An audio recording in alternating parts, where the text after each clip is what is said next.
Hey guys, we're down here in Cheltenham at Viking Performance with the lovely Ben Shellim. I've known Ben for a little while now.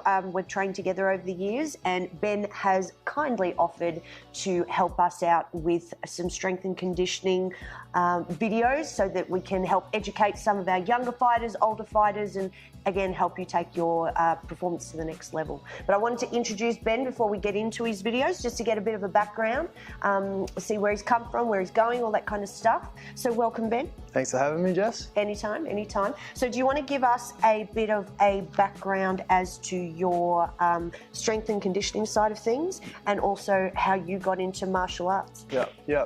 Thank you. I've been a strength and conditioning coach for about five to 6 years now. I work primarily with fighters at the moment, combat sport athletes, wrestlers, jiu-jitsu, MMA primarily. Right. So a bunch of different disciplines. Yeah, a lot of different disciplines. I've been running my own business for about 2 to 3 years now, Viking Performance, and strength and conditioning, it's what I've been doing since it's been my passion since I was about 18. Okay. I used to be a basketball player, got into strength and conditioning through basketball to improve, and eventually it took over the love for basketball and any other sport. So I just fell in love with lifting, constantly researching, trying to get better and helping athletes any way I can. Yeah. What study have you done?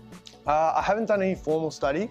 I have been to university twice when I played basketball, and when I got back I went, but to be honest, it wasn't for me.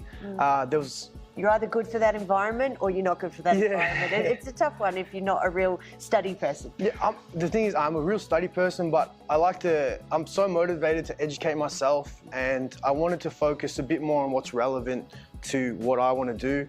I just found in university there was a lot of content we were learning that wasn't applicable. Yeah, very generic. Yeah, everything, it was a good experience. Like everything that they had that was good stuff, like all the sciences I researched out on my own. Like I really have a passion for educating myself, so it's never really been an issue. I just found the university setting wasn't for me. Okay.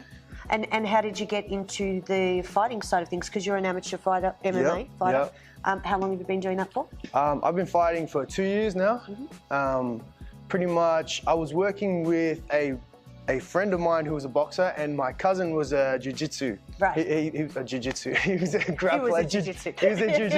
He was a jiu-jitsu player, or whatever you call it. What do you refer to them as? I've said that a lot in videos, guys, and I say he's a fighter. Jiu-jitsu fighter or jiu-jitsu roller? I've heard jiu-jitsu player, I don't know. I don't know. We'll find something along the way. Yeah. Please feel free, write in, tell us what you are.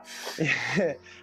He's a grappler. I think that's what I use mostly. Okay, yeah, we'll go with that one. Yeah, so I started training grappling and MMA to get a better idea, kind of what they go through. Yep. And I always had an interest in the sport. So you went pretty much straight into MMA. You didn't focus on anything else. Like a lot of the fighters, they'll come from one discipline and merge into it. Yeah, I never did any singular discipline. I always kind of wanted to jump right into do a bit of everything. The bit of everything, and because I knew always deep down in me, like I knew I wanted to fight one day, because it's such a challenge. It's like I always looked at it as the ultimate challenge. Even when I was a basketball player, I was like, fuck, that scares me, so I want to kind of do it. I want to try it, and it was a really good experience. It was one of the best things I've ever done. So what's your record at the moment? Amateur 3-0. Fantastic. Yeah. So you're looking to go pro at some point? Potentially, yeah, possibly, yeah. We'll see what happens. Yeah. But me being a fighter myself has really helped me working with the fighters that I work with. It really helps you to understand what each of the disciplines need, but also, what each of them, the individuals need as well. Yeah. Like I went into it, and I had a decent strength and conditioning background for my sports. I used to be a college basketball player. I was come through the American college system. They got a good program there. But MMA is a whole different ball game. Like they're truly some of the top athletes. Like you have to be so well-rounded. Like to make it through 5-minute rounds at the top level, you have to be powerful. You have to be mobile. You have to be strong. You have to have endurance. You have to be light. You have to. There's weight cuts. There's weight class sport. Like. There's so much you have to be good at it. Like the athletes are one of a kind, and that's why I love working in the sport. Yeah. It's such a challenge, and I feel like it's a sport where I really have a bit more of an impact than I would on other sports. Okay. Like if you're working with a soccer player, a basketball player, they just lose a game.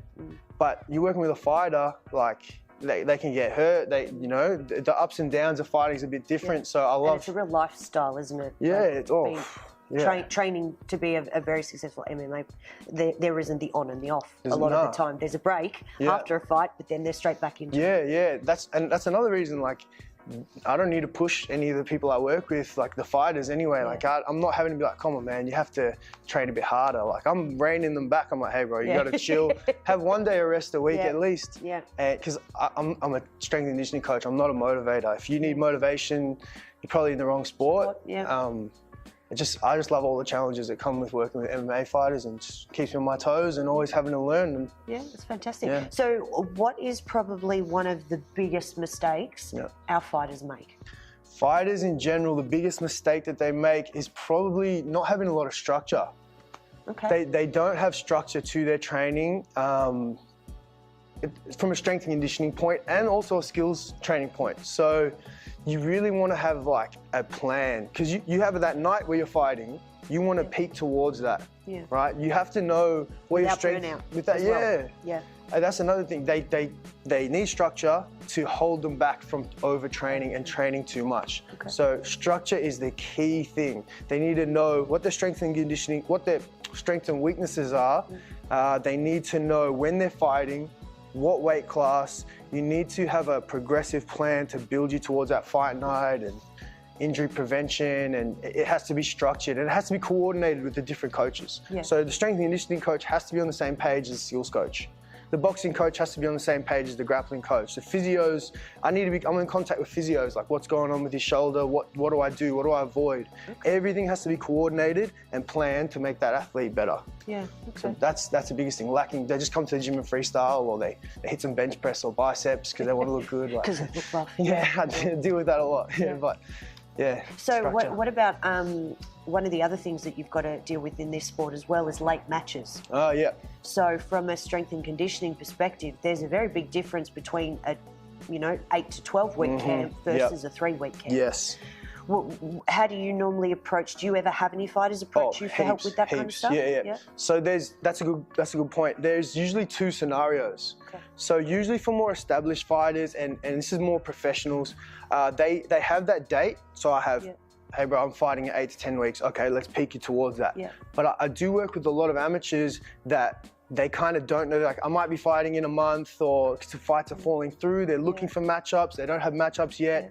They have to stay ready.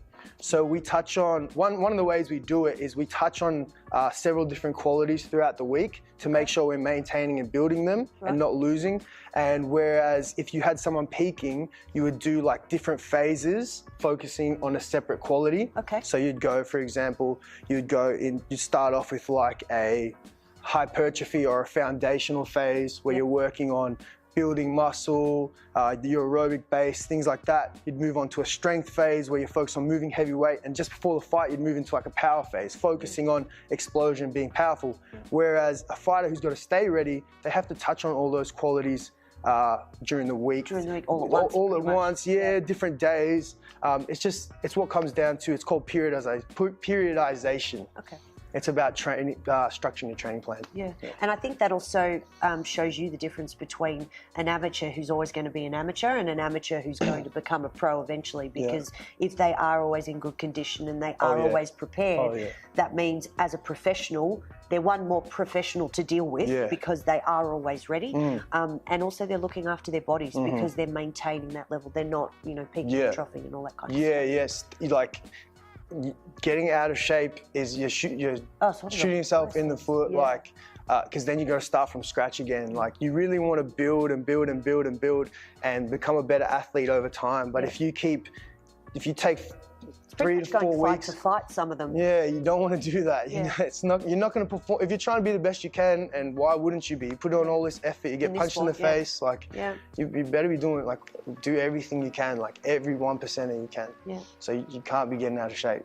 Between fights. That's awesome. That's awesome. Well, guys, keep an eye out for Ben's videos. We're going to trickle them out over the coming weeks and ongoing. So there's some really cool content in there to be having a look at.